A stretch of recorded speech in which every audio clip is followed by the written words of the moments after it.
Split the bamboo in the morning, dry it till night.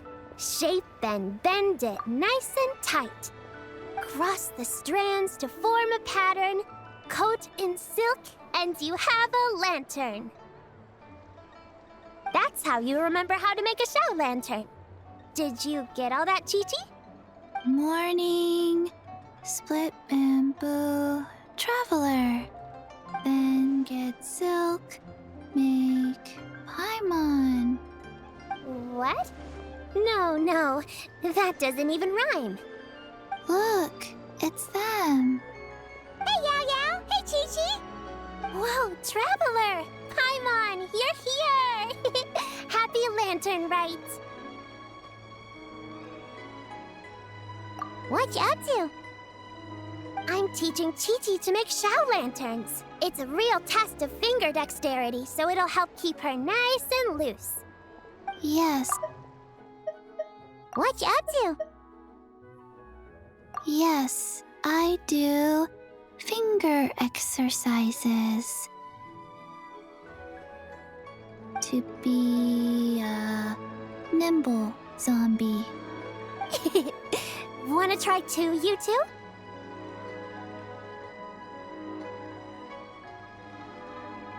Oh, okay. Well, we need a whole bunch this year so it doesn't get too dark at night. Too dark? What does that mean? Dr. Baiju has patients who got hurt walking at night. The moon disappeared, so it was too dark to see. The moon disappeared? Like, behind the clouds? It was Jeonju, the moon devourer.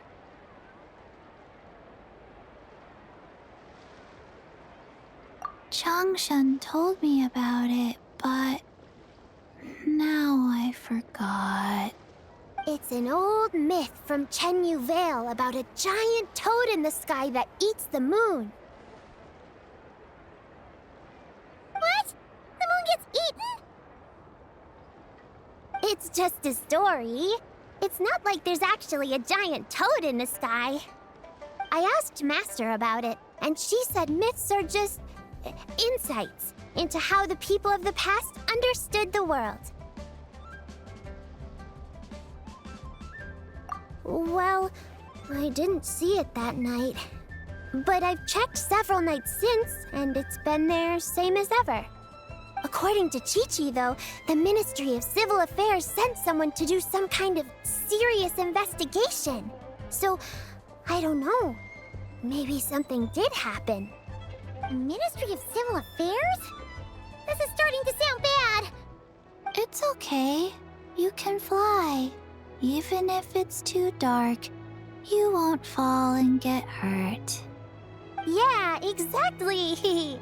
So turn that frown upside down, Paimon, or someday you'll get a whole bunch of wrinkles and wake up looking like an old granny. What? Okay. No more frowning. But the Traveler can't fly. She could still fall and hurt herself, right? Don't worry. That's what the Shell Lanterns are for. As long as we make enough, Liyue Harbor will never go dark. Yeah, and there's the giant lantern too. Oh, right! I almost forgot. Look! This year's Grand Lantern commemorates the Adeptus who guards the moon. With her watching over it, the moon will be safe for sure. A white horse? Wait! So that's the White Horse Adeptus? Yeah! Legend has it she used to live on the moon. So if it were ever in danger, I'm sure she wouldn't just stand by and watch. Huh! We've heard of the White Horse Adeptus before, but we never heard the part about her living on the moon. Probably because it's a folk legend from Chenyu Vale, so not a lot of people know about it. But recently, some ancient artifacts were unearthed in Liyue, and the archaeological team even found evidence of ancient people worshipping an Adeptus who lived in a palace on the moon. It's kind of like how we write wishes on Shao lanterns and release them during Lantern Rite. The White Horse Adeptus would descend from the moon in her jade carriage and grant people's wishes. Ooh! When did that happen? She sounds different from the other Adepti in Liyue. It must have been a super long time ago, 'cause even Master barely knows anything about this Adeptus. Nope. Kinda unbelievable, right? Yanfei said the White Horse Adeptus might even be a made-up legend, just like Janju the Moon Devourer. Yeah, a made-up horse and a made-up toad. You're mistaken, children. The White Horse Adeptus really does exist. Oh, Mr. Liu from the Baiju Guest House. But how do you know that for sure? Have you ever wondered how the guest house got its name, Yao Yao? Baiju... White Colt. So, it's named after the White Horse Adeptus? That's right. And that's because one of my ancestors was once blessed by the White Horse Adeptus. Wait, really? Tell us more! Tell us more! It was a long, long time ago, when this ancestor of mine was still a young girl. She was out gathering herbs and accidentally fell off a cliff, but the White Horse Adeptus rescued her. Oh, that's it? Paimon was expecting something a bit more... special? We've heard a whole bunch of stories like that before. Patience, young one. Let me finish. After the White Horse Adeptus saved my ancestor, she told her a story about the moon and the ancient kingdom of Langan. My ancestor was so captivated that she completely lost track of time. So much so, in fact, that when she returned to her village, she found nothing but a desolate ruin in its place. It was as if, without her knowledge, countless years had passed in the mortal world. Huh? The most extraordinary part of all is that it turned out to be a dream. When she woke up, she found herself at the bottom of the cliff, right where she had fallen. Other than her medicine basket, now filled to the brim with rare herbs, it was as if nothing had happened, until out of nowhere, a horse's whinny echoed through the air. And when she looked up, she saw a pristine white horse leaping over the cliff. A white horse leaping over the cliff? Wow, that sure is a crazy story. But now, it's starting to sound a bit too far-fetched. Another skeptic. You sound just like my son. But I know it's true. Ancestral records don't lie. Wait, so your son doesn't believe it happened? Don't get me started. Not believing is one thing, but he even wants to change the name of our guest house. It's a disgrace, I tell you, a disgrace.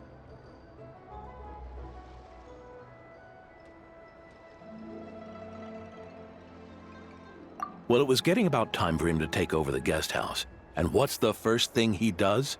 Starts going on about how the name doesn't attract enough customers and how we're losing business to Wangshu Inn. Can you believe that? As if Baiju Guest House and Wangshu Inn aren't miles apart from each other. Oh, what about something like the Geo Lord's Rest? Paimon bets that would get people through the doors. Geo Lord's Rest. I like that one. This isn't about getting people through the doors. This is about disrespecting our ancestors. Oh, White Horse Adeptus, my wish is this. Let your divine power be known. Teach my foolish son the error of his ways. Paimon wants to learn more about this Adeptus. Hey, maybe we should ask Zhang Li. Good idea! Mr. Zhongli is super knowledgeable. He can answer questions even Master has no clue about. Yeah, we just saw him having tea at third round knockout. Alright, then that's our next stop. Chi-Chi and I are gonna keep making Shao lanterns. Careful on the road! Goodbye, Paimon. Goodbye, traveler.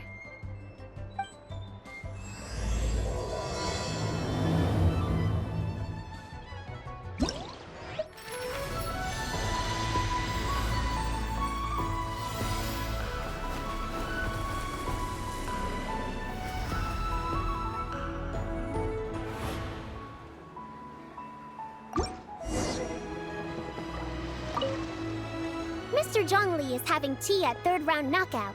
Good luck!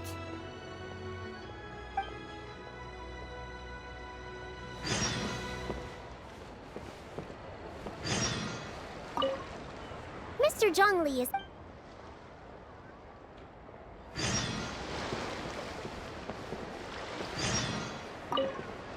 Mr. Zhongli is having tea... Morning. Split bamboo. Traveler. Oh no. I got it wrong again. May the White Horse Adeptus bless us and watch over our business. May the White Horse Adeptus bless us and watch over our business.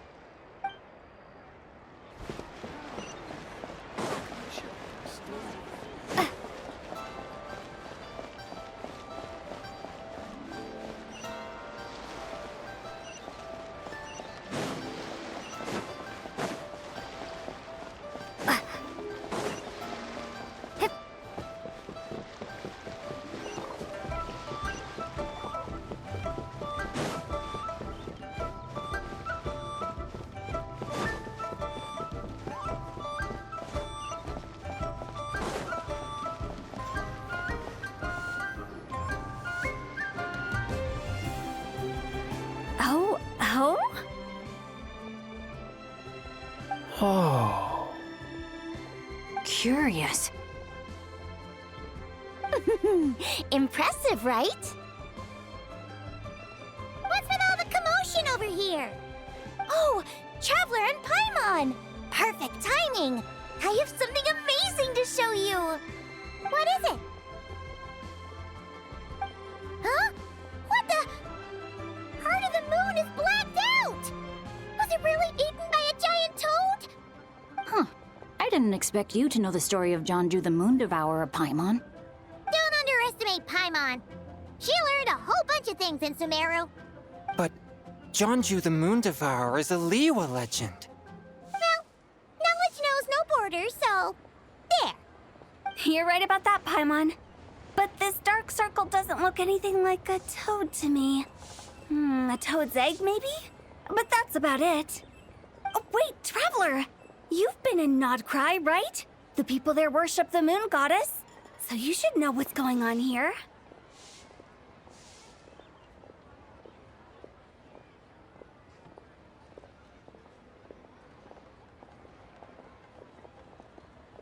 Really? Not even in a place where people worship the moon? Huh. Oh yeah! Master told me that the tale of Jianzhu, the Moon Devourer, was how ancient people explained a certain celestial phenomenon. But what is it exactly? Some kind of omen of disaster? How so?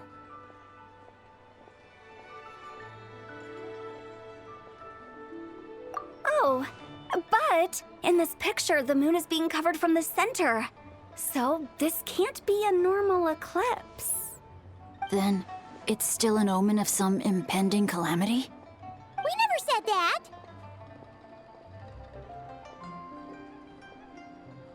Ugh, some crazy customer left it at the restaurant. Just thinking about it gives me the chills. Attention, everyone! As the auspicious festival season approaches, I have an announcement to make.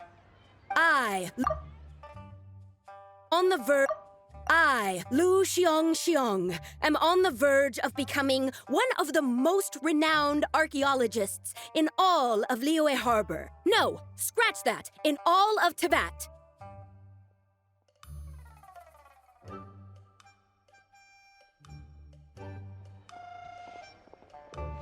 Even though I never trained at a prestigious academy, I've still managed to dig up tons of treasures. And I understand practically a whole dictionary's worth of big words, too. Like my pops always says, no pain, no gain. And I haven't had it easy, that's for sure. So, it's definitely my turn to make a name for myself. What's the deal with her? No idea. Maybe she ate a bad batch of perch stew? What? You don't believe me? I'm telling you, I dug up treasures from the ancient nation of Longan. I even got a picture of Jeonju devouring the moon. Long gone? Jeonju? What is she even talking about? Sounds like she's a few perches short of a stew, if you know what I mean. So what if blackback perch stew is my favorite? Stop talking about me like I'm not here. Whoa, what are you doing? You're just a stupid, ignorant man, and I'm gonna kill you. Young lady, you need to calm down. What? So you're looking down on me now too? How about I take you both out then? How does that sound? This is a place for dining. If you wish to take me out, you'll have to do it elsewhere. Don't act like you're better than me. Do you know who I am? I'm about to be the most famous archaeologist in all of Liyue. No, to that! Show me some respect. It's respect you want? Very well. For the sake of the other customers, we'll do this your way.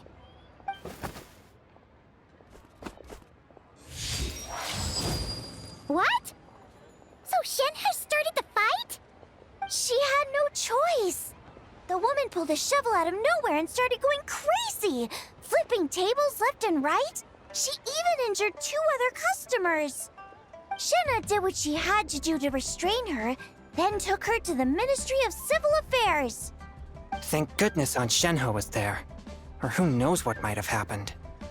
Yeah. I started cleaning up after all the commotion, and that's when I found this photo. I thought it might be the one she dropped, so I rushed over to show someone. She said she took a photo of Jeonju the Moon Devourer. This must be it. Can we really trust what she said, though? Clearly, something is going on with her. Paimon's got a point. It sounds like she wasn't acting right at all. How do we know she wasn't possessed by some kind of evil spirit? Aunt Shenhe would have noticed if she was possessed.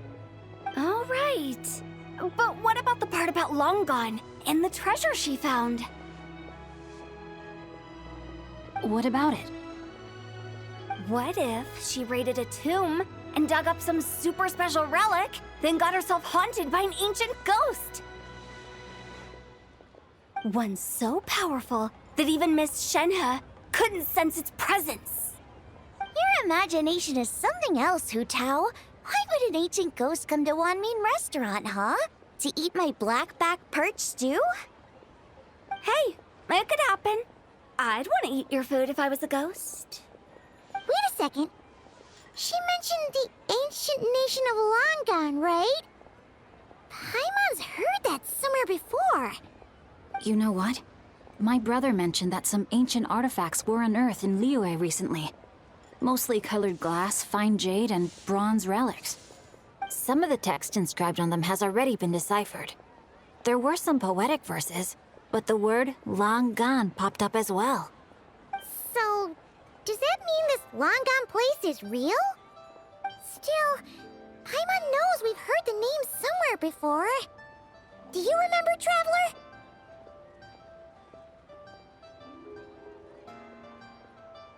Right! His ancestor heard about it from the White Horse Adeptus. The White Horse Adeptus? Oh, so you must have been to see the giant lantern already. Yep. And it turns out that the White Horse Adeptus is super mysterious, too. Even Madame Ping hasn't met her. Wait, I thought she was the gold-eyed Celadon mare of the 8 Adepts. That's just the interpretation you believe in, Hu Tao. There are other theories out there, too. The elders of Qingce village believe that during the Archon War, a white horse leapt from a clear spring, transforming into an Adeptus who aided Rex Lapis in battle. In Chenyu Vale, some of the tribes take her to be the daughter of time, and trace her deeds to an even earlier era. Yet in other ancient texts, including the relics I just mentioned, she appears as an emissary who listens to mortal wishes, bestowing the blessings of the heavens and moon upon the mortal realm, which is why we write our wishes on Shao lanterns. That's so complicated. So what's the verdict? Which version is the truth? I'm afraid there's no definitive answer to that. You two have been all over Teyvat. Do you have an idea? Nope, sorry. We were actually on our way to ask Zhongli. He knows even more about this kind of stuff than us.